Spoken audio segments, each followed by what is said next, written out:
Reddit dit to do and welcome into More Important Issues. It is Sunday, November 17th. The Vols in everywhere doing well. Garth Brooks had the time of his life on Rocky Top. At least he says. So we'll take his word for it. I'm not one to just deny a entertainer. He said it, I believe it. Yeah. I mean, I've never had a bad time. No, never. He said, in fact, his exact words were "perfect week," and he's right. It's a perfect week. It has been. As far as I know, the volleyball team won. I don't know if the last time they played Arkansas, I believe, away on Wednesday. I think they won. Okay. Our two basketball teams undefeated. Football team beat Kentucky. I know we had a bye week, but we'll take the win over Kentucky. Nothing crazy happened on the bye week. Nothing crazy. So I think we won the bye. Every time you have a quiet bye week, you officially won the bye. Yeah, absolutely. We're going to be talking about basketball's victory in Canada. We've got a preview of Alabama State on Tuesday night. It's Tuesday, not Wednesday, right? Wednesday. It's Wednesday? Yep. So we'll have a different episode for you guys this week. Yep. We'll talk about that later. We got some recruiting news, a little bit of talk about the bye week. Then we've got a college football recap and our of the weeks. Before Landon tells you about our friends over at Commercial Bank, the Lady Vols did win November 13th. They won. They beat Arkansas 3-2. Nice. Volleyball. So there you go. I like it. There you go. I'll take a win wherever I can get it. Absolutely. So, Commercial Bank, guys, go check them out. Commercial Bank is your neighborhood bank, and they are a leading financial institution with the services, capabilities, and resources of regional and national banks. Whether it's purchasing a home, saving for your child's future, or planning your next vacation, Commercial Bank is with you every step of the way to navigate life's big decisions. Life made better with Commercial Bank. Visit cbtn.com. Again, that's cbtn.com to learn more and find a branch near you. Guys, go check out Commercial Bank. Awesome people. So glad to be working with them and having them sponsor the show. Mm-hmm. Love it. Go check them out. Find a branch. Visit their website. See what financial needs that you have. They can help. Yeah. Go find them. Shout out to Kyle Alexander. Shout out. The Canadian. Yeah. Went to the... Go north of the border. Is it the homeland, the motherland? I think it would be the homeland for him. I think motherland would be like if his family was Canadian. I think it's homeland for him. Okay, homeland, yeah. Because he was born in Canada, right? Like, yeah, I'm pretty yeah, it's not just his family was Canadian. Yeah, so, it was... His homeland. His homeland. Went to his homeland and got a W. Yeah. Over a top 25 opponent. Right. I mean, the Vols got to be ranked this week, right? Yeah. With all the losses. I don't know why they haven't just announced it yet. I mean... Right. You should have said it the moment the game was over. Yeah. And by the way. What are you waiting on? Yeah. By the way, the Vols are top 25. That reminds me. Victory cap. Put it on, baby. A lot of negativity around the victory cap. Yeah. You're going to have to fix that. Guys, it's a victory cap. It doesn't matter what it looks like. Yeah. It's got a power T on it. Exactly. That's all you need to know. Apparently, my mom said I look like Bear Bryant.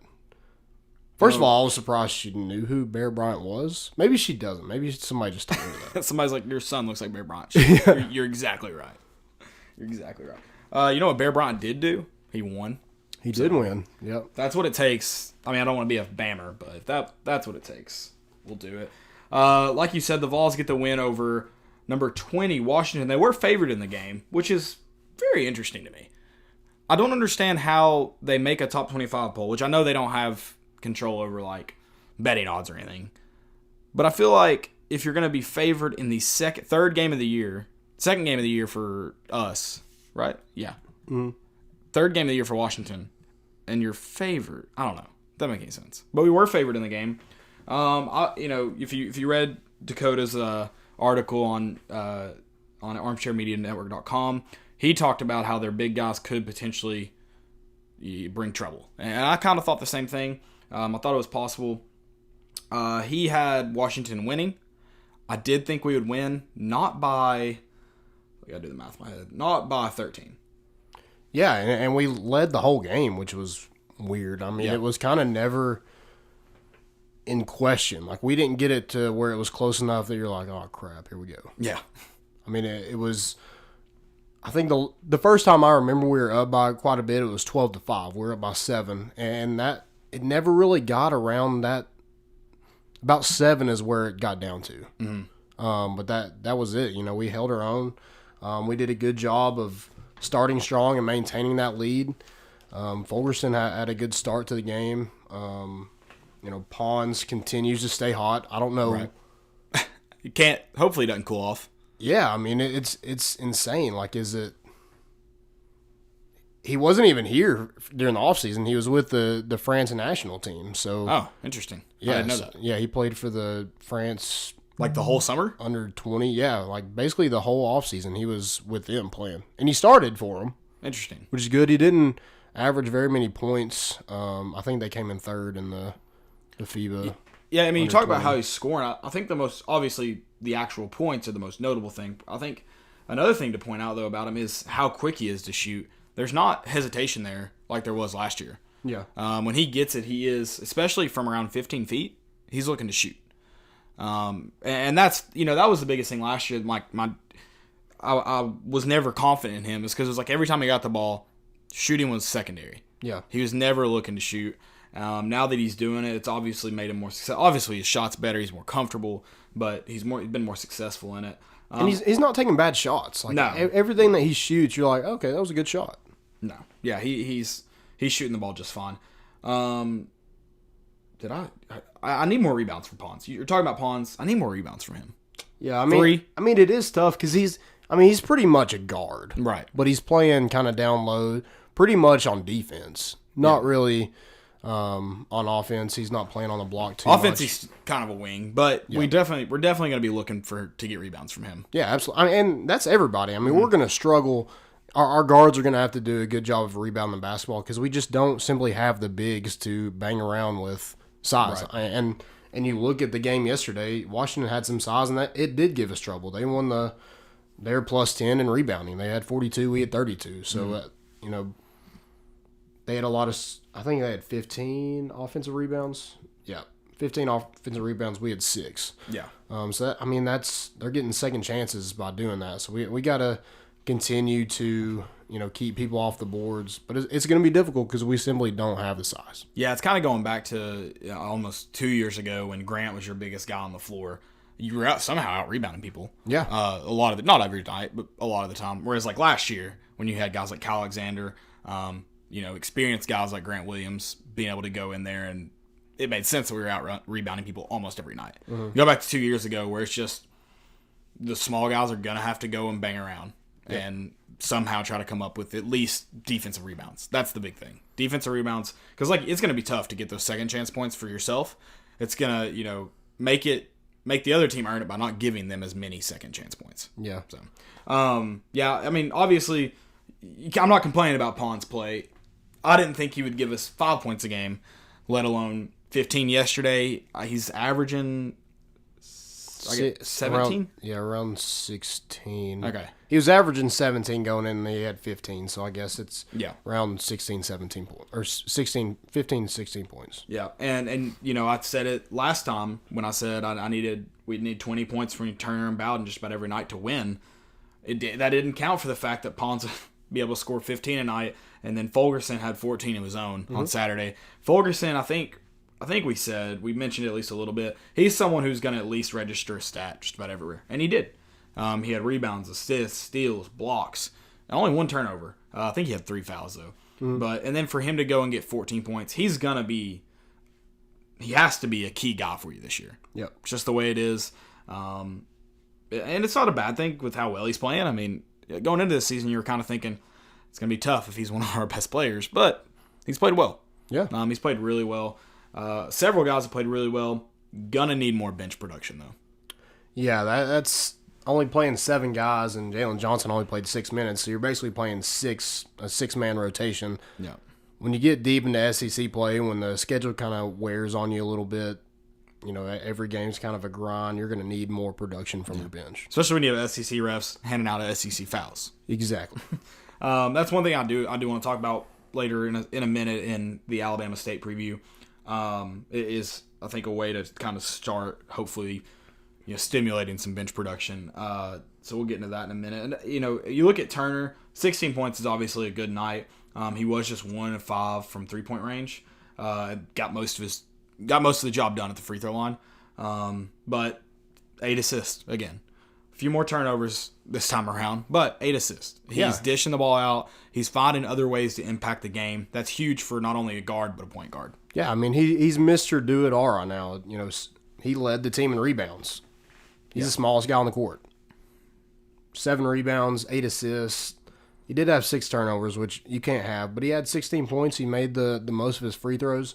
And him and Bowden, just their experience, their leadership qualities, that's what's going to help this team in March. Mm-hmm. Oh, absolutely. It's just those two guys. Because I feel like Washington had a good team. I just feel like they didn't have that leadership. They were talented. They have 3 5-stars on that roster, but they didn't seem to have that leadership kind of like Bowden and Turner did. And you look at the rest of this team, everybody's filling up the stat sheet. Yeah.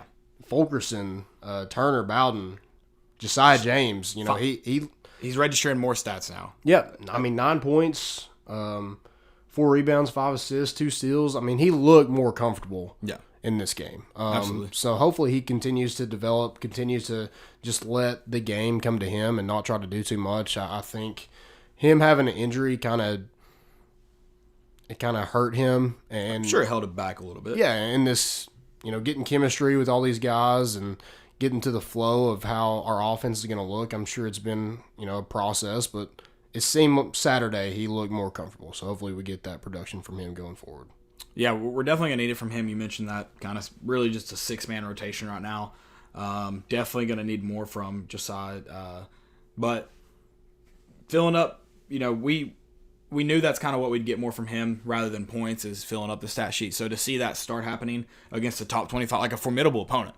You didn't do it against Asheville, which is unfortunate. But like if you'd done it against Asheville and not against Washington, that would be where I'd be like, that's concerning in terms of, but like he's doing it against a good opponent. Yeah. So that gives us some hope going forward with him. I mean it's you talked about this team how they just jumped out to a quick lead. I'm excited to see if they can to be able to maintain going into a 14-point lead at half. Like that's pretty impressive against a top 25 opponent, especially when you mention those 6 guys playing. They've been playing the whole game. Yeah. Playing the whole game. Can they, that's nice to see. And I think it's, great team basketball is what's going to, finding the open man, finding the open spot in the zone. I feel like going forward, a lot of teams are going to play us man-to-man because we picked apart their 2-3 zone. Right. And we've proven we can hit open shots. So if you leave us open, then it's not going to be a good day for you. No.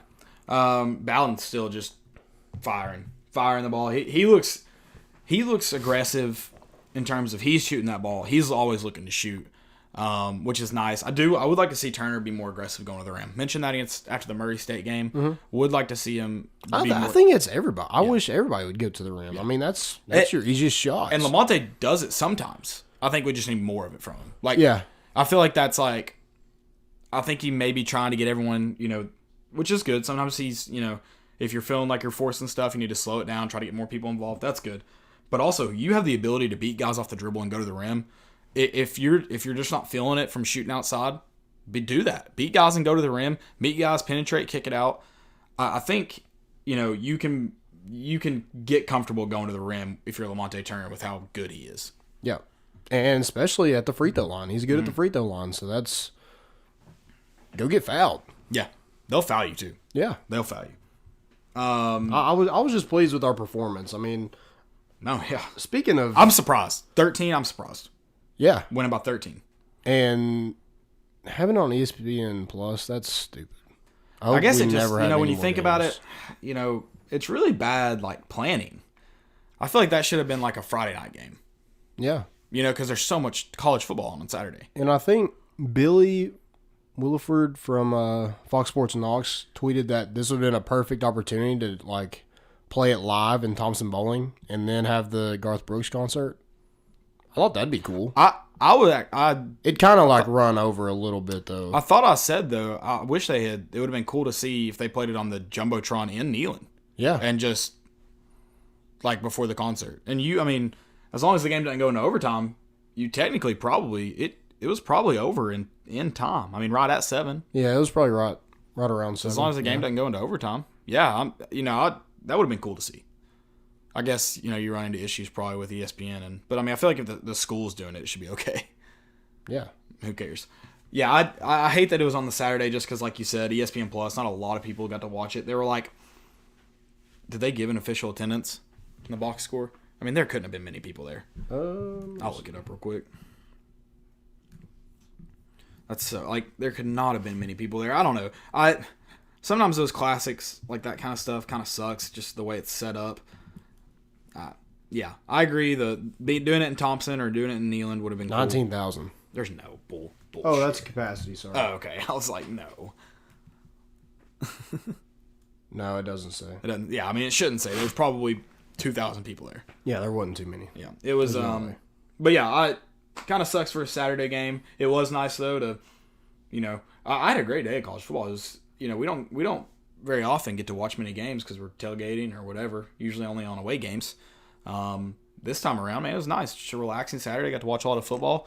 Stress-free. Had to listen to Bob on the call. But we could have watched ESPN Plus, but we decided not to. But it's whatever. Dude, watching like college football, I hate CBS. I think CBS it makes me want to fall asleep just listening to those guys. Danielson, and who's the other guy? I honestly don't know. I can tell you off the top of my head. But yeah, they just Well, it didn't help. It's like a NASCAR race. It didn't help that Auburn Georgia game was very there were 13 3-and-outs, I think. There was a lot of punts. Something like that. Yep. 13 might be high. There were a whole lot of 3-and-outs. So it was just a boring game altogether. Yeah, and then you had some of those guys in. It's snooze fest at that point. Yeah. You have anything else for Canada? Yeah, I wanted to open with that. But what's the rest of it? Oh, Canada, our home and native land, true patriot love. For all See, we were trying to sing it at work, and my boss was like, he got to our home and native land. He's like, stand beside her and guide. I was like, I don't. Yeah. I was like, remix. Yeah, for real. We're just apparently Canada and United States. Yeah, we mixed it up. Yeah, made it into an EDM song. There you go. Yeah, I don't know all of it. I know like that first part, what I just said. That's it. Yeah, oh Canada. Oh yeah. Yeah. Shout out to Kyle though. That would have been cool if he could have done it when he was in school. It doesn't really matter. Yeah. Why did Tennessee do it at this point? Yeah. So in like 2 years we'll go to France. Maybe. I'd love that. I'm just kidding. I hate those European balls. Didn't the ladies basketball team went to Europe this summer? I don't remember what countries they went to, but they went to Europe. Yeah. They had to play those weird balls. I saw them practicing with them at one point, so I assume that's what they used. Yeah. We're gonna preview Alabama State right before we do that though. 865 axe throwing. It's a one of a kind experience. It's perfect for date night, birthdays, anniversaries, friends night out, wedding parties, corporate team building events, away game tailgating, maybe. 865 axe throwing, where locals hang out. We are the first axe throwing range in Knox County and the only outdoor range in the area. They have a friendly and knowledgeable axe coaches that can teach anyone how to throw confidently and safely. Once you stick your first axe, you will be hooked. It's located only 15 minutes from downtown. Their atmosphere can't be beat. Throw axes, play cornhole, tabletop checkers, mega Jenga, or just hang out by the fire. They are family, friendly, farm, fun. Go check them out, guys. They've got Twitter, 865 Axe Throwing, Facebook, 865 Axe Throwing. And if you go at check-in, use the promo code More Important Issues, and you get $5 off. Make sure you go check them out. I mentioned that away game tailgating. That's what we're doing next weekend. We're going to go axe throwing before the game. We're going to be able to enjoy our Saturday, hopefully stress-free. I know the Vols opened as a 6-point underdog, but hopefully stress-free before the game gets started. We're going to go throw some axes. Kiss my axe. There you go. Is that going to be... Is it like Laser Quest where you make your own name? Like your... Yeah. Is that your name? Yeah, there it is. It's like a intramural name. Intramural team name for axe throwing? Yeah. We're going to preview Alabama State. I don't know how long Lana wants to spend on it because they're pretty not good. They're 0-3 right now. They scored their highest total for the year. Points total is 64. It was against Gonzaga, but Gonzaga scored 95. I haven't looked at the box score of that game or play-by-play. I'm going to imagine a large majority of those 64 points were scored in the second half against, the bottom of the rotation of Gonzaga. Just by looking at the score. That's what I'm going to guess. So they scored 30 in the first and 34 in the second. Okay, so I was right, but not that big a difference. Yeah. They're not good. They're not good. They do have decent guard play. They have a guard that's shooting like 30% from three, 48% from the field, I think, averaging 14 points from game. And another guard shooting like 48% from three. I mean, decent guard play. The good thing is that plays right into our strengths. Mm-hmm. So that is a good thing. I see this as a game that we should win and run away with, which is why I said I want to mention our bench rotation. I think this is a game, I don't think you should be rotating guys in for the sake of rotating in. When you look at, this is a game you should win. So try to nail down how you want to rotate guys in, how you want to, how you want the flow of the game to go, and try to really nail that down. Because you have a tough non-conference schedule in December. Yeah. It's not like you can rest until non-conference play or until conference play starts up and be good to go. Now, yeah, you have Alabama State and then Chattanooga, but after that you have Florida State, and then in a couple weeks, Memphis, and then in December you have Wisconsin, and then conference. I mean, there's some lesser teams scattered through there, and then conference play starts up. This is time to really start nailing it down. Figure out that rotation. It's probably got to be more than 7 guys. It's going to be more than 7 guys against Alabama State, but you can, at least for 60 minutes of the game, play like your basketball. Don't play outside of it just for the sake of playing outside of it. Play your basketball. Yeah, absolutely. And, just get some guys some confidence. Yeah. And then find some confidence in some of those freshmen where it's Devontae Gaines, Drew Pember, Kumwa. Those guys need some confidence. They need some, more reps, more game time, because you're going to need them this season. Yep. You're going to need every single guy pretty much that you rotated in UNC and Murray State. You're going to need some of those guys to give you some quality minutes. So this is a game to do that. Yeah.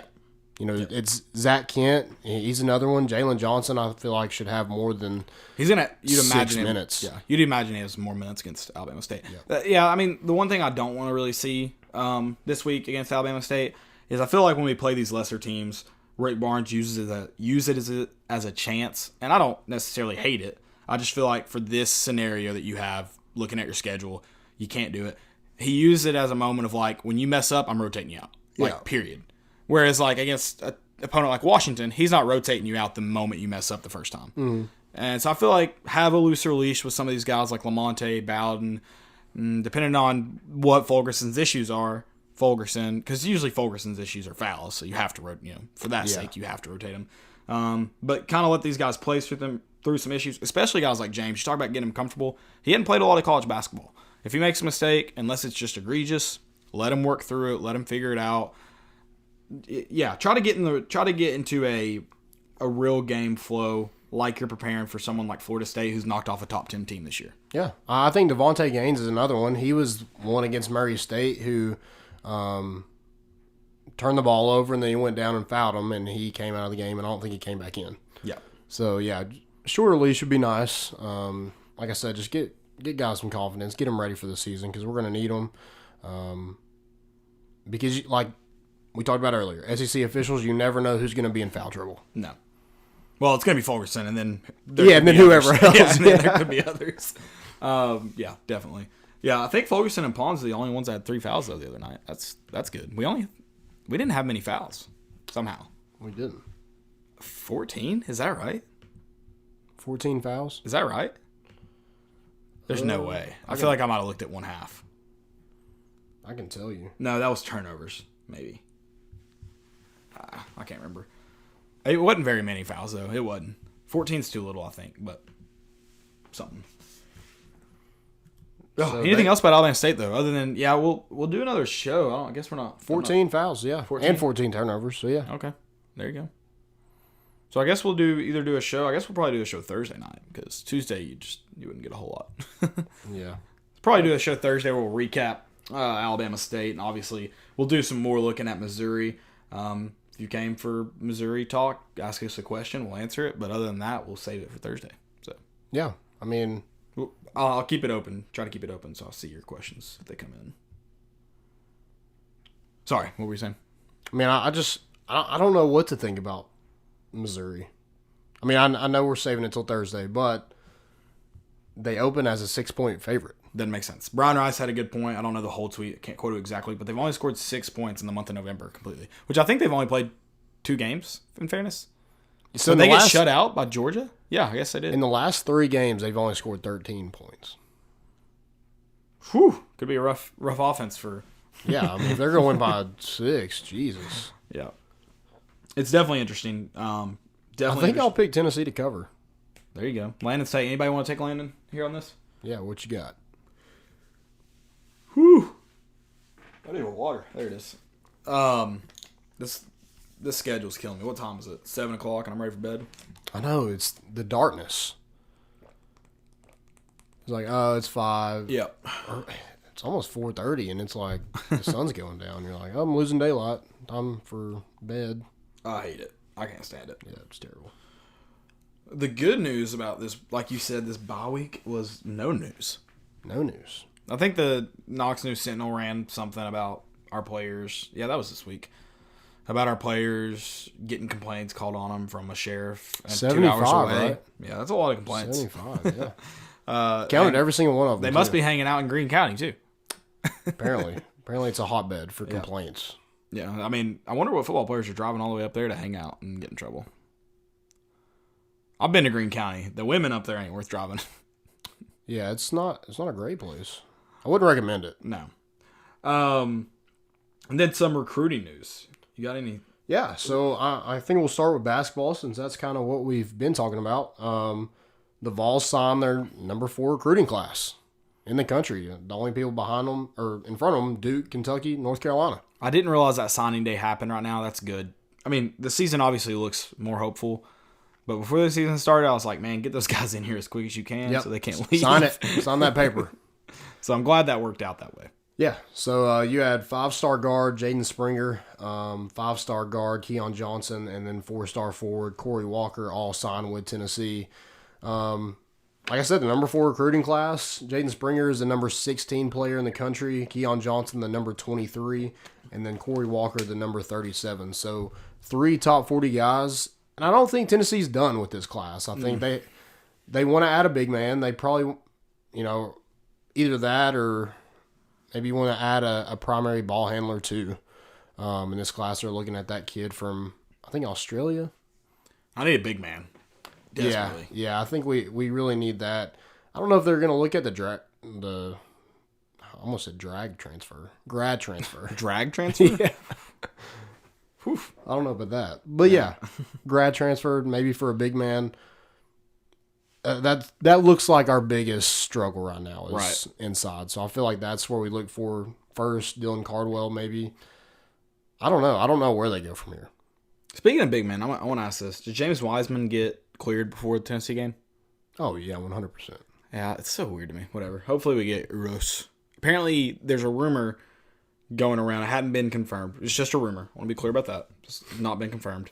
That he has also filed a lawsuit similar to how James Wiseman has. Oh, nice. That's the rumor. So that makes me more hopeful for Uros if that's the case. NCAA steers clear of lawsuits. Well, Quade Green was at Kentucky, I'm pretty sure. And then he transfers to Washington and he's eligible. I don't know. I don't get it. There's no method to the madness. I don't get it. There's no method to the madness. Zero. It's like targeting and pass interference.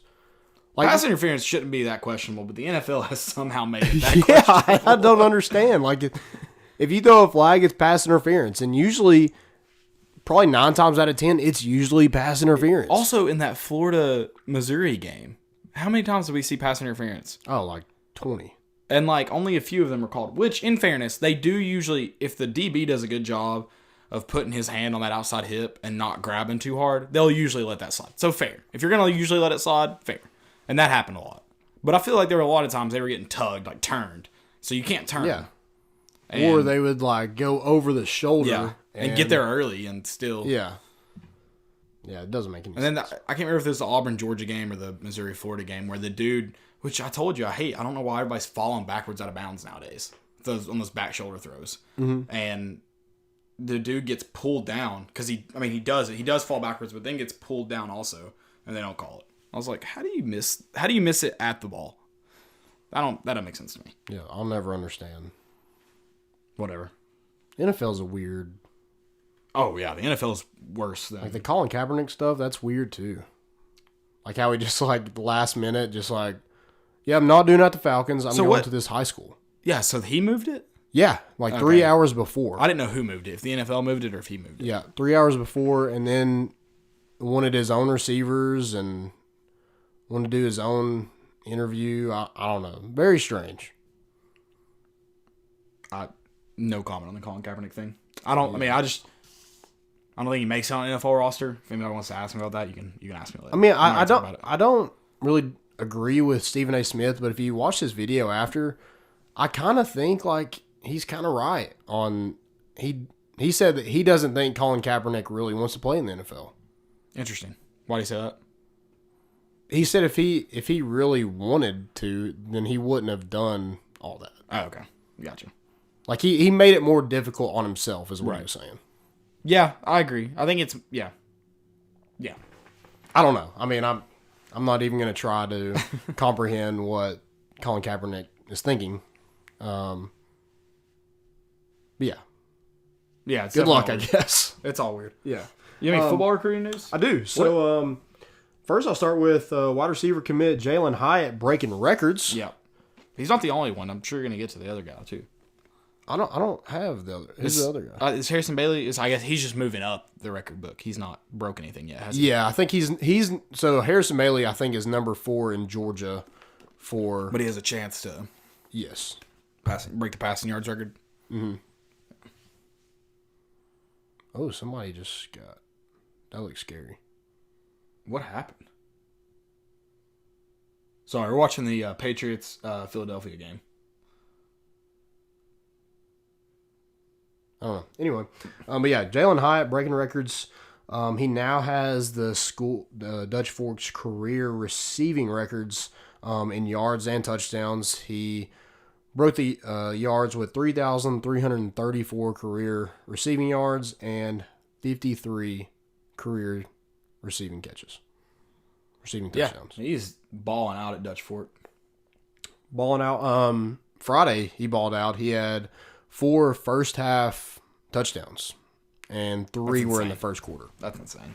They won 45-0, looking for their 4th straight state championship in 5A. 4th straight? Yeah, so Jalen Hyatt could win 4 state titles in football in his 4 years. Oh, that must suck. Yeah. That must be really difficult to do. Really hard. Somebody's from Maryville, tell us how it feels. Yeah. Or Alcoa or whatever. Or even get close. Yeah. Even get 1. Must be fun. We couldn't do that. No. Anyway, so Vols make the top 3 for 4-star inside linebacker Desmond Tisdale. He's out of Rochelle, Georgia. His other 2 are Auburn and South Carolina. And then the Vols make the top 3 for 3-star inside linebacker. I think I'm saying it right. Vi Cahoe? Sounds good to me. He's from Reno, Nevada. He's a Nevada commit, so his other 2 are Nevada and Colorado. Tennessee's kind of put themselves in a position to maybe land the guy. It looks like I think Eric Kane wrote an article about him and his kind of relationship already with Henry To'oTo'o. Just kind of that West Coast, coming to Tennessee, playing linebacker. His brother's at Alabama, so I mean maybe that gives Tennessee kind of a better chance that their brother's already kind of away from home and going to school and doing well in the SEC. Maybe that gives Tennessee a better chance to land the 3-star prospect. But hey, Tennessee's wanting to add an inside linebacker, whether it's Desmond Tisdale or Vi Cahoe, but I just don't know where this class is going to finish up. I'd expect us to be better, and people are kind of like worried about it right now, but we're still ranked 20th in the country in our recruiting class, which isn't great. It's not exactly where we want to be, but it's not terrible either. Yeah. And with only, I think there's only one other team above us that has less commits. So, I mean, if we're going to fill a class, I feel like we're going to move up. Probably be in around the 10 to 15 range, probably. If we finish around the 10 to 15 range, I feel a lot better than I think most people will, because it's what we've been talking about since July, August. We're addressing needs. Yeah, we're filling holes. So that 20 doesn't look good regardless. 10, 15, and you address needs. I'm like, okay, it's tough to get a top 10 recruiting class when you're trying to address certain needs. Mm-hmm. So if you finish around 10, 15 while addressing the needs, I feel a lot better. Yeah. And the looks at our defensive line, we don't really lose anybody next year. Yeah. So, you lose Darrell Taylor, which I guess he's more of an outside linebacker. So you want to get an edge rusher. You want to get some inside linebackers, replace Batuli. You're getting your quarterback. You got Jalen Hyatt coming in here to kind of replace the production of Juwan Jennings and Marquez Callaway. But you also have Brandon Johnson redshirting. So I feel like we're addressing needs, and I feel like we've done it so far that we're going to keep on keeping on, and maybe we'll find ourselves in the top 10. Who knows? Absolutely. You got Brian Niedermeyer on staff, so I'm pretty confident he's going to get some guys that we're not supposed to get. Yeah, you definitely feel better about it. Yep. Anything else for recruiting? I don't. I do have a funny story though. Okay. Let's laugh. So on lunch on Friday, I went and got gas. Because that's what I do on lunch. I don't really like to go before work, and I don't really like to go after. I like to go straight home from work. So I went on my lunch break, got gas at the gas station. I'm like, I got to pee. So I went to the gas station. First mistake. Gas station bathroom. Yeah. It wasn't like a Pilot either. No, it was like some knockoff, like mom and pop. Yeah, it was like a Run. I don't know. Exxon something. It wasn't great. Anyway, so I go in this bathroom, and there's, of course, I try to go into a urinal and just stand up and pee. And there's water literally everywhere in front of these urinals. So I'm like, well, I'm not going to go step in somebody else's piss. So I go in the stall, second mistake. And like right before I went in there, somebody else had just came out of there, which I shouldn't follow somebody in there. Why didn't you just pee outside like a man? This is like a highly trafficked area, so I couldn't just go pee on a building. Just tie your shoe next to your tire. That's how you get arrested. Just tie your shoe next to your tire, and you'll be good. Yeah, I don't. I guess I could have. Looking back, I probably should have. But so I go in there and I see this thing in the corner. I look, and the guy before me had shit on himself and wadded up his underwear and threw it right behind the toilet in the corner.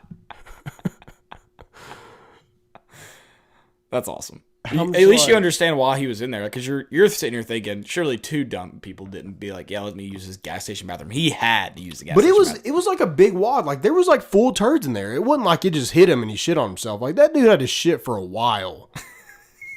And just refused to go to the bathroom. Maybe he was traveling, man. Maybe, I don't know. But yeah, that dude shit all over himself. And so as I was walking out, me and him made awkward eye contact because I'm sure he knew. That you knew. Yeah. I know that you know that. Yeah. You know. Like he had guilt all over him that he shit on himself. Guilty. Yeah. Guilty as charged. Dude, just throw it in the trash. Or I'd rather you flush it and flood the bathroom than somebody else has to pick that up. Yeah, put it in the trash. Don't clog the toilet up. Put it in the trash. It smells bad. It's disgusting, but at least it's in a bag. Yeah. Throw it in the trash. Oh, this is a good lead in for this ad read right here. Guys, remember the days when you were always ready to go? Now you can increase your performance. He was ready to go. Yeah. And get that extra confidence in bed. The confidence of this gentleman. Listen up. BlueChew.com, that's blue like the color blue, Blue Chew brings you the first chewable with the same FDA-approved active ingredients as Viagra and Cialis, so you know they work. You can take them anytime, day or night, even on a full stomach, and since they're chewable, they work up to twice as fast as a pill, so you can be ready to go whenever an opportunity arises. If you could benefit from extra function and more confidence where it counts, Blue Chew is the fast and easy way to enhance your performance.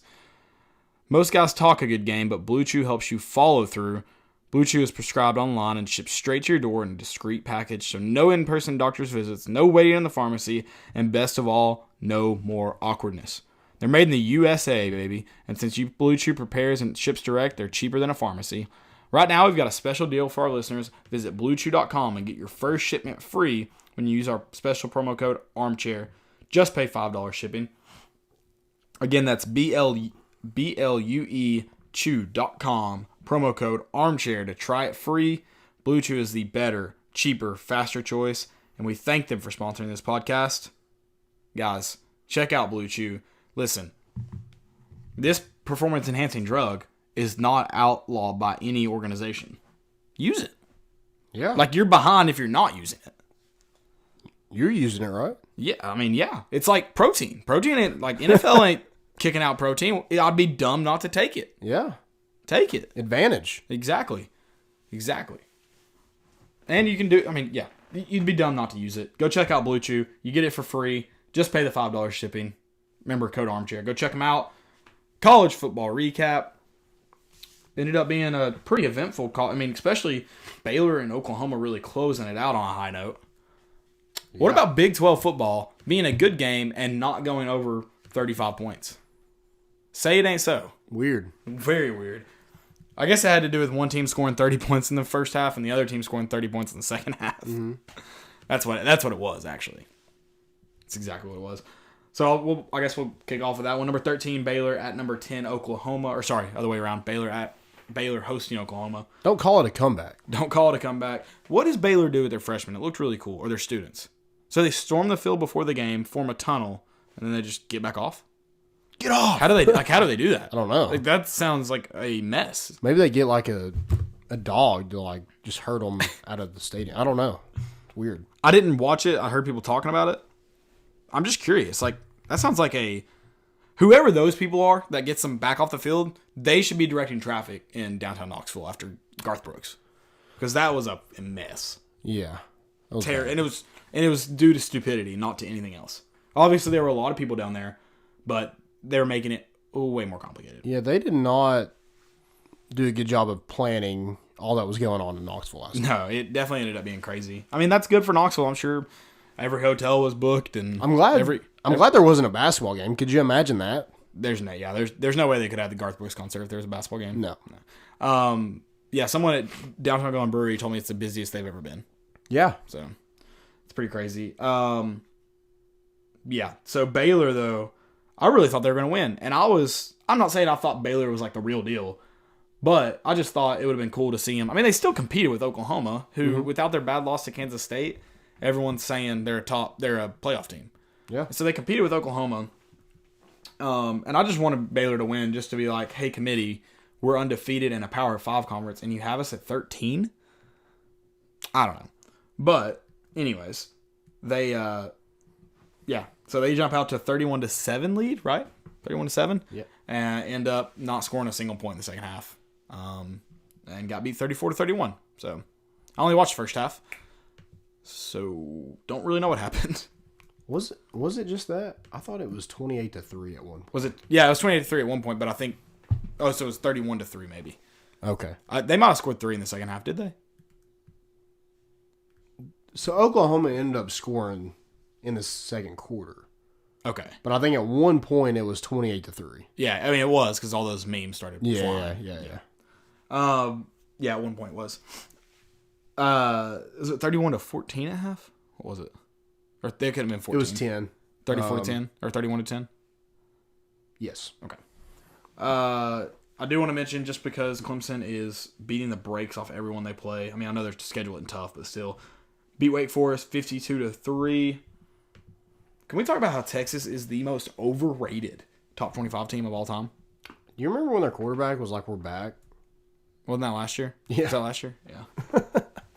Tom Herman would quit snorting coke off strippers. They might have a chance. I know. I'm not saying it's true, but Zach Smith said it, and he said himself everything he says is true. Well, since Zach Smith, since all that came out, it seems like Texas has kind of went downhill. But Ohio State's been I on know. the come up, so I don't know what's been going on. West Virginia, did you see that score? 24-20 over Kansas State. Kansas State will no longer be ranked after beating Oklahoma just a couple weeks ago. Yep. Sorry there, bud. Yep. My favorite West Virginia's score. terrible, too. Do what? West Virginia's terrible. Yeah. I wish we could have played them this year. Right. My favorite. Actually, that probably would have been the first game, so yeah, probably not. No. It would have been better than a loss to Georgia State. Yep. Well, I don't know. Georgia State beat a top 25 opponent this week. Nope. They didn't. They ended up winning. Nope. What was the They score? lost. It was, they lost 56-27. Oh, what? They were up like 23 to Yeah. or 20. I guess 24 to something at one point. Mm-hmm. Yeah, they scored 21 in the first quarter. Oh my gosh, that's insane. I thought they ended up winning. Got beat. Oh no, poor Georgia State. My favorite score of the weekend, number 8, undefeated Minnesota, 19. Iowa, 23. Don't go into Iowa at night. Do not go into Iowa at night. When the lights go down in the city, it's all Iowa, baby. That's right. That's right. Another one of my, I guess I've been on Big Ten games this week. I loved watching the Indiana-Penn State game. Penn State ended up pulling out 34-27. I thought Indiana was going to make it a game at the end. They made it. It was a game the whole game. In fairness, Indiana played well, but I thought they were going to make it a really good game at the end. And did you hear about those two quarterbacks that played in it? So apparently they played against each other in high school. Oh, interesting. And the Friday before that, their little brothers played against one another. Interesting. I thought that was cool. Yeah, that is pretty weird though. It reminded me of the Shipley Colt McCoy. Yeah. Jordan Shipley, Colt McCoy, like their little brothers were. I think they're on the same team, but yeah. Gotcha. What about Michigan beating the brakes off Michigan State? Oh my! They got off the. You can't get off the bus in helmets and get beat by 34. Can't. You can't. They shouldn't be allowed to wear helmets the rest of the year. They should only be allowed to wear the leather ones. Yeah. That should be it. That's bad. That's a bad look. Bad look. You think Mason Rudolph will do that from now on? Wear his helmet everywhere? I'm sure he will. Sure he will. That's what I would do. Yeah. Number 6, Oregon stays one loss with a 34-6 win over Arizona. Utah stays the same, 49-3 over UCLA. Dude, they're good. Pac-12 championship should be a good one if it stays how it should, or stays how it is. Yeah. So do you think the winner of that? Kind of. I think it's I think what's really funny about all the playoff talk, I kind of thought about this on Saturday, is everything's kind of a shit show right now. So you're not gonna know a thing because there's everyone's until the conference championships. Because everybody's one loss with top 25 wins or top 10 wins or all this. They don't have a top 25 win, whatever. And then you have 3 undefeated Power 5 teams that still have potential besides LSU, potential losses sitting on their schedule, which if you consider the conference championship, LSU has a potential loss sitting on their schedule. Yeah. So, yeah, it's going to end up crazy. And dude, you can't, but like I said, there's really not much talk of it until the conference championships happen. Yeah, I mean, there's talk, but there's not much to talk about. But everything's if this and this, each scenario is this has got to happen, this has got to happen, and this has got to happen. Yeah. It's 3 just. Yeah, it's going nowhere. Yeah. So none of it can really be talked about until conference championship week. Let's jump around the SEC real quick. Florida, number 11, Florida, 23, Mizzou 6. That's good for the Vols. I thought maybe Mizzou was going to make a good game of it. Yeah, I mean their defense looked good, but their offense looks. But in the second half, their secondary did not look good. So no, I don't think their secondary is very good. Yeah. No, I don't. Their front 7 looks good though. Yeah. LSU, number 1 LSU, 58. Ole Miss 37. Ole Miss though had 400 yards of offense. No, was that right? It was a lot. It might have been more than 400 yards. It might have been more than that. Number 4, Georgia getting a close, kind of ugly win over Auburn, 21-14. I guess it was all defense, and we at least knew Auburn's defense was way better than their offense. Georgia, I don't know. I mean, their defense hasn't looked incredible this year. I mean, their offense has been very underwhelming. So Eli Wolf caught the was it game-winning touchdown Yeah. pass? Yeah. So, unfortunate. yeah. Alabama, I want to talk about this with you. Number 5, Alabama, 38. Mississippi State, 7. Two injury, man. God, that's unfortunate for him. That sucks. I mean, I wanted to see him in the NFL. Yeah. I mean, And he still could be. I mean, they said they expect a full recovery. That's true. That's a good sign. Yeah. But I think people are going to be hesitant on drafting him now because he's done for the season, right? Yeah, he is. So, yeah. I think that kicks Alabama kind of out of everything. Yeah. If everything else kind of stays the same. Right. So I'm not saying like Saban's necessarily to blame about the injury, but I think everyone that's kind of like defending him and saying, you know, and at first I was like, oh, his explanation makes sense. I get it. You want to practice 2-minute drill, but I was like, but you got to know that dude's injury prone right now, and you got to keep him healthy. You got Auburn coming up. Mm-hmm. You're fighting for a chance to be in the college football playoff. You can't play that guy. The moment you get a comfortable lead, you pull him. You know who you should. This is my thought. After I was like, oh, that's a good point. My first thought was, what if Tua goes down in the next game? You know who you need to be practicing the 2-minute drill with? Mac Jones. Yeah, I mean, woulda, coulda, shoulda. Yeah. I mean it's unfortunate, but it could have happened at any point. Right. But it's hard to coach scared of injuries. But like I feel like that specific scenario was very avoidable. But Well, I agree with you. It could have happened the first play of the next game. right. But looking at it, I would rather my quarterback get hurt the first play of the next game than up 4 touchdowns. And Or 3 touchdowns, whatever it was. I think it sucks because if they go down and score, yeah, no, he probably doesn't come back in. no. I mean, Saban said it was his last drive. Yeah, Period. so if they like had gone 3 and out, this is his last That drive. sucks. I mean, what do you score to like get him out after halftime, or do you No, just no. like He put him in because he said they were practicing the 2-minute drill. That's right? It was But- his last drive. Point. He could have thrown an interception. Yeah. It was his last drive. So yeah, I don't know. I mean, We just I don't hate that you play your quarterback one half. no. I don't hate it either. I'm just looking at it from if he wasn't banged up before, if he was like fully healthy and that injury happens, what are you gonna do? My point But he was playing fine though. Yeah, so but- I don't know. but I he's mean, 3 weeks removed from surgery. I know, but I mean But look at JG. But if we're up 28, JG's coming out. I don't know. I mean, it's unfortunate. I don't think. I mean, screw Nick Saban, but I don't really hate he had Tua in. I don't. Because I can't say that I would have him out either. I don't hate it. I understand where he's coming from, but when you look at Tua specifically in a broad scenario, and you go, okay, first half, 28-7, you have your starting quarterback in. It's a great time to practice 2-minute drill. It makes sense. Yeah. But then you specifically remove Tua Tagovailoa out of it, and you say this is who the quarterback is. He had surgery 3 weeks ago. You have Auburn coming up. You need him for a chance at the college football playoff because you said yourself you're out now. Like there's no way the committee puts you in. No. You probably pull him there. You probably don't play him. Yeah, I mean,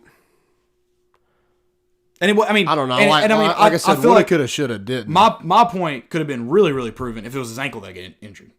right. Since it was his hip, kind of sucks. You know, like I said, if it happens first play of the next game, injuries. This is my firm belief. When all these people are like, "Be careful about it," it's like injuries can happen anywhere. They're not avoid. Like it's impossible to avoid injury. It just happens. It's part of the sport. Like I'm still on that boat. I'm just saying. You knew that quarterback was banged up. That's the thing. It sucks. It wasn't his ankle. It was a hip. It was an unfortunate injury. You watch the play. You're sitting here thinking, how in the world did he get injured on the play? Like it doesn't look like anything bad happens. Look terrible, yeah. And you're just thinking, no, there's nothing there. And my only point to the Nick Saban thing is, you knew how banged up your quarterback was, and you rolled him back out there when you're playing Mississippi State, you're Alabama. Mac Jones is good enough to beat Mississippi State if he had started. I'm thinking Tua's done for the day. That's my only point. Is like when you look at Tua Tagovailoa, if it's Najee Harris there, if Najee Harris is the one running back, he's been banged up, coming off surgery, he ain't playing. Like he's done for the day probably. If he's ran it 9 times for 170 yards for 2 touchdowns at that point, Yeah. he's done for the day.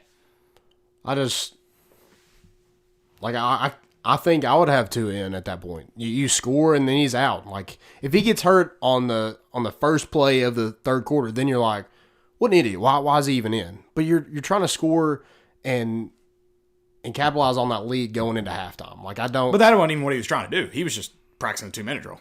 Right. Like he wasn't necessarily trying. But he wasn't necessarily trying to like. But that's what you do. You're going to score. Right. But he wasn't thinking like if we get a more comfortable lead here, we're good. Because like regardless of what happened on that drive, if they had driven down and missed a field goal, he wasn't coming back in the second half. Saban said that. Like that wasn't about building a bigger lead to pull 2 out. Well, I mean, if he'd have thrown a pick 6, he's probably going out there the third quarter because that's a different lead. It's possible, but I'm saying that drop wasn't about building momentum and a bigger lead. Yeah, I mean that wasn't what it was about. That's what Nick Saban said. Now, is that true? I don't know. I mean, when you look at the scenario surrounding it, I mean, it sounds pretty accurate. But I mean, you're trying to score before halftime. I don't like you just don't take your starting quarterback out. Like I don't have a problem with it whatsoever. I mean, if it would have been in the third quarter, yeah, but you play your starting quarterback. If he's healthy enough to play snap 1, he's healthy enough to play a whole half.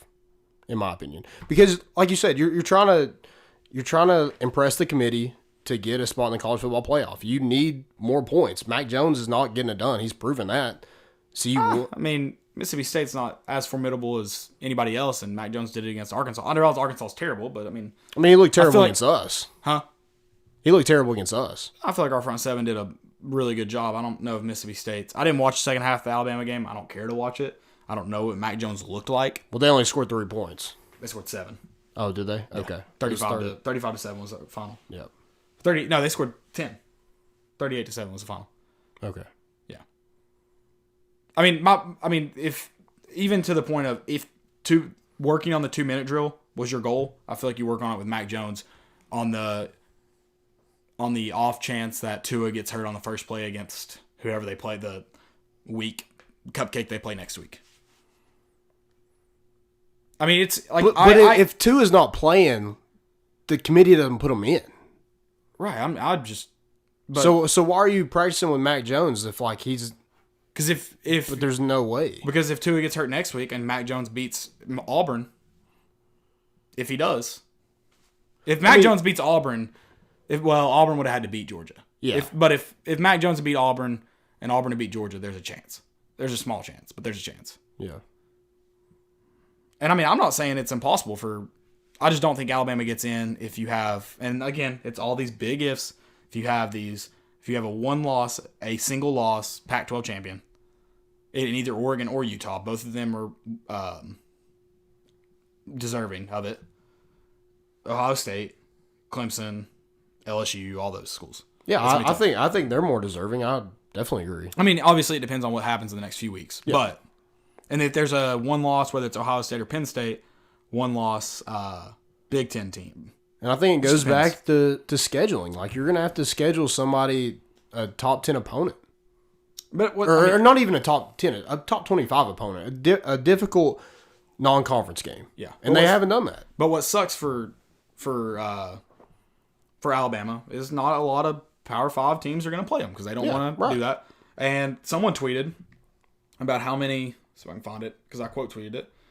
They said how many Tennessee's played 4 top 10 teams. That's got to be the most of anybody in the country. And I was like, well, if we beat them, they wouldn't be top 10 teams. Mm-hmm. If Tennessee was good, Alabama would have a top 25 on their schedule. Yeah. And if the West was good this year, our A&M struggled. That's their only top 25 win. They were number 24. They're no longer a top 25 team. Yep.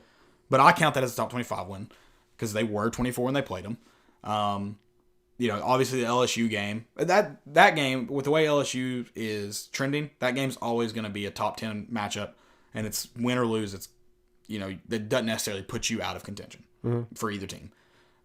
Mississippi State's been terrible this year. Ole Miss has been terrible this year. Obviously, Arkansas has been terrible this year. Tennessee's their non-rotating. We weren't good, especially going into that game. Who was their non-rotating this year? Who was it? Was it Georgia? Was it Georgia? Georgia's losses to LSU, right? I thought they played LSU. No, they didn't play LSU. No, they lost to South Carolina. They haven't. That's right. So they didn't play. Who was Alabama's? It was South Carolina. It was South Carolina. Yeah. Yeah. So South Carolina's been terrible this year. Yep. So like it doesn't help that their conference schedule's been terrible, and then their non-conference Duke. I mean, Duke's a Power 5 team. You at least got a Power 5 team on the schedule. Yeah. And I mean, It's kind of unfortunate because you do schedule these so far in advance. Like Louisville was good a couple years ago, probably when you did schedule them. yeah. And even Duke's I feel like a formidable opponent. Yeah, they're not bad, but again, like you go in to win. Yeah. So if you go and take care of business, you don't leave it up to the committee. So No. you, you didn't take care of business against LSU, so you left it up to the committee, and you're probably not going to get in because of it. I mean, I doubt you. I doubt you get in. I mean, obviously, and it's college football, things can go absolutely crazy, and they may get in. But no, I don't know. I don't hate it. No, I mean, I'm glad to see Alabama not be that's good. funny. I mean, hopefully recruits, hopefully they don't get 35-star recruits wanting to come there. So that'd be really nice. Getting half of them doesn't help us. I don't care if LSU gets them. We play them once every 6 years. Whatever. Who cares? Let them get them. We'll see them in the SEC championship, and then it's just one game. You got to win. So Kentucky Vandy was an ugly affair, at least in the first half. I don't know if Kentucky made it look better. 38-14. South Carolina 6, A&M 30. Apparently Muschamp isn't going anywhere. That blows my mind. I mean, whatever. They can continue sucking. I don't care. Scott Frost got a 2-year. I meant to mention that, did I? I guess I didn't. Yeah, Wisconsin beat them 37-21, and they gave Scott Frost a 2-year extension. Yeah, Very interesting. after a loss, great, good for him. Yeah, I don't understand that at all. We're gonna give you a raise after a loss. Yeah, I don't get that. It's gotta be like the first time ever, right? Well, they gave it to him technically before the loss, but they announced it on Saturday. Oh, okay, that's funny. No, I don't get that. Manscaped. Guys, it's the heat of winter. Huh. It's cold, you're bundled up, things get sweaty.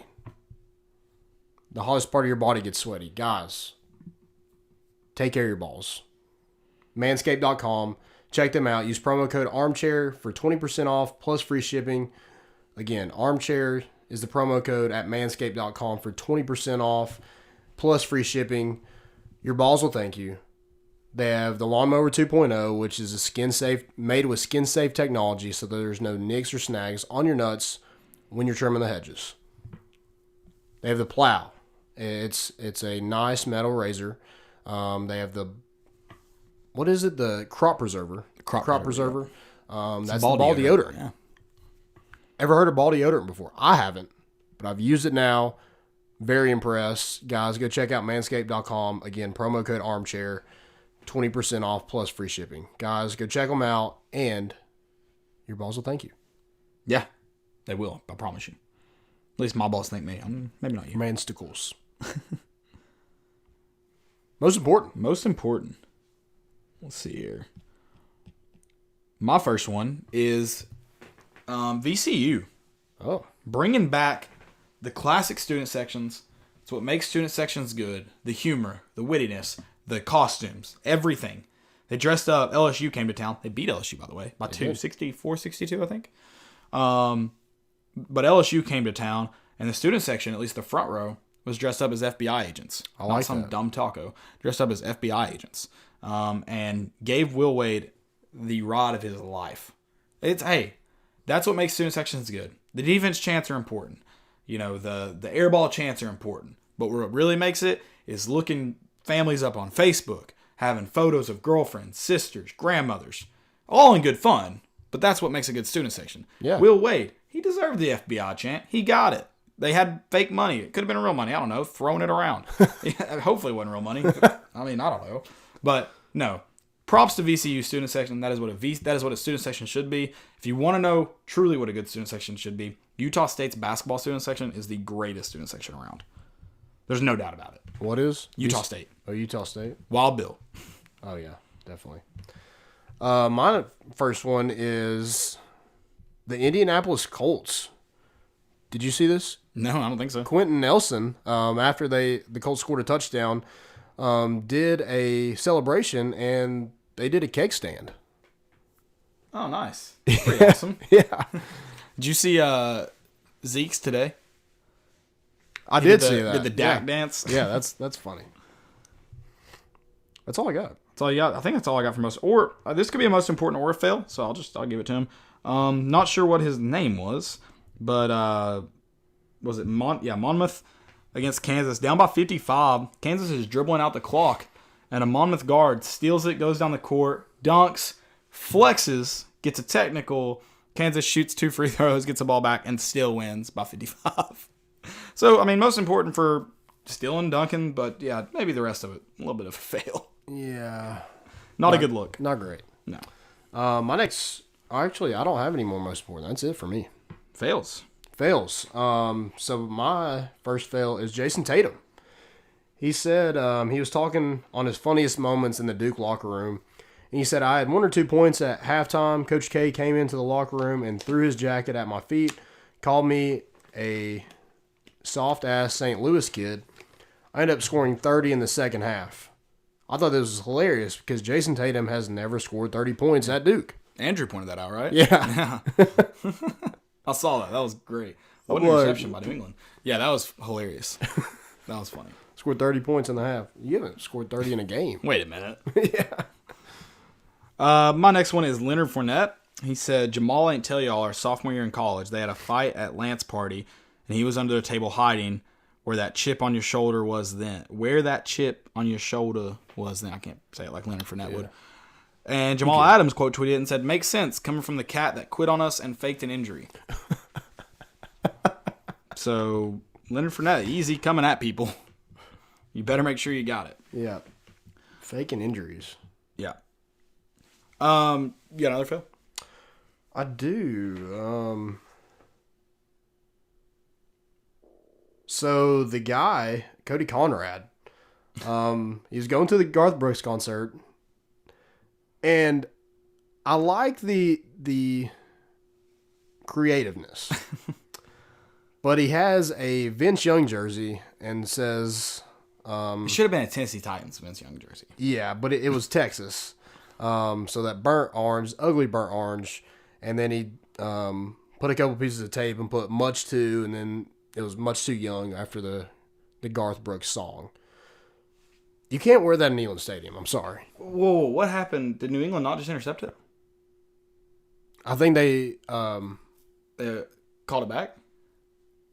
I don't know. I missed it. Sorry, we were doing most importance and fail. I don't know what's going on. I don't know What are they? I guess they're going to try to throw a Hail Mary from the 40-yard line. It's pretty bold. Their other 40. Bold strategy, Colin. Yeah, don't wear a Texas jersey in Neyland Stadium. No, don't do that. My last fail is to shout out to our boy Sean Fincham. First off, I hope he knows everyone was like kind of just joking because of the Myles Garrett and Derek Barnett like rival. I don't even think it's like the Tom Brady Peyton Manning rivalry. It wasn't a rivalry made up of them. It was just people comparing them because they're great. Like that's it. Yeah. And people were joking about Derek Barnett would never do that. He tweeted Derek Barnett would never use his helmet as a weapon, and then quote tweeted the Jamal Williams, the Green Bay play. Yeah. Anyways, well, first off, everyone's just making a joke. I don't think anyone really means like Derek Barnett's a saint compared to Myles Garrett. So that's just a joke. Second off, if you've ever watched football, you know Derek Barnett didn't use his helmet as a weapon. He led with his face mask. Mm-hmm. He didn't lunge at him. He ran to him. He led with his hips. He made a football play, and it was unfortunate that his helmet was ducked. Yeah. And he didn't get low enough. And he got the appropriate targeting call. He apologized as he got carted off and took his suspension. Far and away different than what Myles Garrett did. Yeah.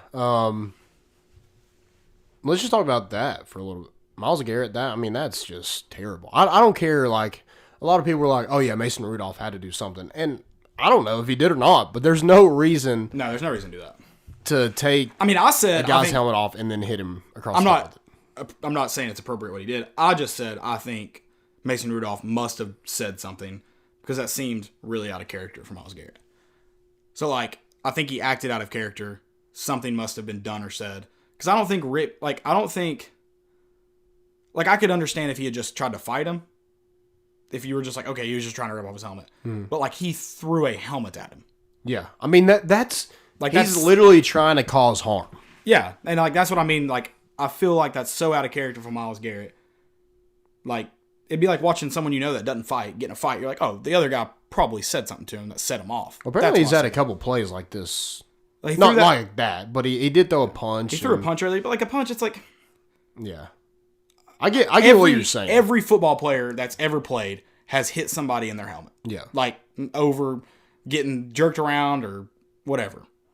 I mean, I'm not appropriating what Myles Garrett did. No one should ever throw a helmet at someone ever, regardless. But that's what I said. I mean, who knows what was said or done. Mason Rudolph swears he didn't do anything other than, which I mean, Myles Garrett should have gotten a flag for roughing the passer. If that's not roughing the passer, what is roughing the passer? He drug him down way after the ball's gone, and someone's like, well, how would he have known the ball's gone? It doesn't matter if he knew the ball's gone or not. He did it. He did. He did that. But yeah, I mean, Mason Rudolph was. I don't understand why he did what he did. Like going after him? Huh? Going after him after his helmet was off? Well, and trying to rip his helmet off while he was down. Like, why would you? What does that do? I don't know. Like, if anything, just get up and be like, hey, dude, you're being a little bitch. Like, don't do that again.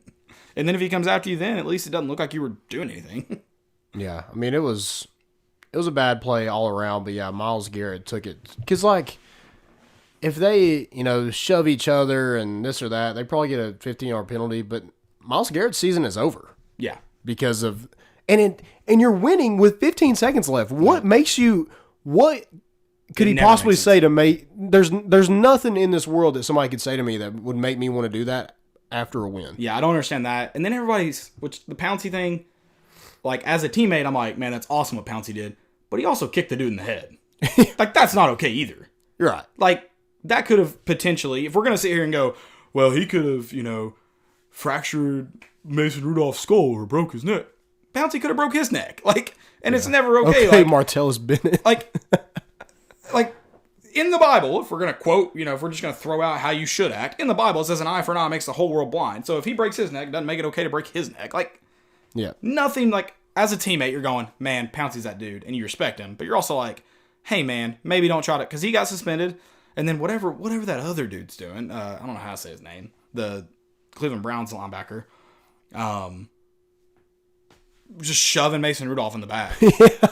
There was so much stupidity on that play from everyone involved. The only people you can go aren't that stupid, and I think he did get suspended, was the Steelers tackle. I think he got suspended. What would he get suspended for? He was just throwing Myles Garrett off his quarterback. Yeah. Yeah, there was so much stupidity. Mason Rudolph was stupid. Myles Garrett was stupid. The game was over. Pouncey, I'll give him at least a little bit of credit. Your teammates are going to respect the hell out of you. Like that. And you get paid to protect the quarterback. Yeah. I mean, you earned some respect, but it was also like, you could have seriously hurt the guy too. Yeah. Like past football, you could have injured him. At least his helmet was on. Yeah, at least his helmet was on, I guess. I mean, but I don't get, Myles Garrett, was he trying to put his helmet back on him? Because he hit him with like the bottom of the helmet. 100%. 100%. No, I don't. Yeah, I mean, I don't understand what anybody in that entire scenario was doing. Like, why is Mason Rudolph trying to rip a 6'5" defensive lineman's helmet off? Why does he get up and run after him after your offensive lineman's already broken it up? Why is Myles Garrett swinging a helmet around? What is number 65 doing for Cleveland? Why does Pouncey think it's okay to try to kick a dude in the head while he's laying on the ground? If he had kicked him while he was standing up, I'd just go respect because you get your foot that high. But yeah, there was a lot of stupidity involved in that play. That I'm like, I mean, yeah, for two like terrible teams too. Yeah. Oh yeah. It was a bad night for NFL just because it was like, this is the dumbest thing I've ever seen. That's why, like, I think a lot of people were like so amazed that something like that happened because you haven't seen a big fight like that in a while. Mm-hmm. I mean, you've seen a lot of fights in the NFL, a lot of fights in college football, but like something where a helmet got clearly hit somebody. You haven't seen that in a while. And I think everybody was just kind of amazed by that. And it was just stupid. Everything, like you said, 15 seconds left. Cleveland was up. You won. The game's over. Yeah. Like, what is going on? Like, so much stupid. Credit that the benches didn't clear. Like, everyone was just like... So the people on the sidelines were obviously like, this is stupid. Yeah. Well, everybody's just ready to go shake hands, and they're swinging helmets and kicking people in the head. Credit to the referees don't get enough credit. They still threw their flags. Credit to them. They still got those flags out. Yeah, it was a big cluster that I don't know. I'm dumbfounded. Myles Garrett deserves his suspension. I love that they threw the playoff suspension in there, knowing good and well the Cleveland Browns will not make the playoffs. Oh yeah, that was the biggest savage move of all time. Low key. Yeah, and then how is Mason Rudolph not suspended? Like, he did instigate the fight. I don't know. Like, you did start it. Well, I guess technically Myles Garrett started. But, like, you were just as involved. It wasn't like you were an innocent bystander that just got hit. Mm-hmm. Like, you tried to keep the fight going. Yep. Like, I feel like that deserves at least a 1-game suspension and a fine. I don't know. If they fine people for what they wear and they didn't fine Mason Rudolph for that, I guess his suspension was getting hit over the top of the head with a helmet. That wasn't enough. If he wasn't in a hospital. They don't need any more injuries to quarterbacks, though, so I guess that's fair. Yeah, I don't know what they would do with a 1-game suspension for Mason Rudolph. Yeah, I know. They traded Josh Dobbs away. That wasn't great. No. Because he was beating out Mason Rudolph. Yeah, someone said at the time it made sense, and I was like, I mean, not really. No. I mean, it made sense for Jacksonville because they didn't think Gardner Minshew was going to be great. Yeah. And he turned out to be pretty good. Well, I mean, and Big Ben wasn't out yet, right? When they traded him? No. So, but you knew Ben was going to be out some games. Oh, yeah, because he hasn't played a full season in forever. So that it never made sense. Never made sense. Yep. That's all I got. Guys, make sure you check us out. iTunes, Spotify, Google Play, ArmchairMediaNetwork.com. We also got articles coming out. We'll have a preview for the basketball game on Wednesday. Then we'll have some stuff this week for football. Make sure you check all of that out. Thank you all for listening. Hopefully the Vols are ranked tomorrow. Hopefully. What time does it come out, do you know? Noon, something like that. Something like that. That's all we got. We're bringing the boat in, and we out.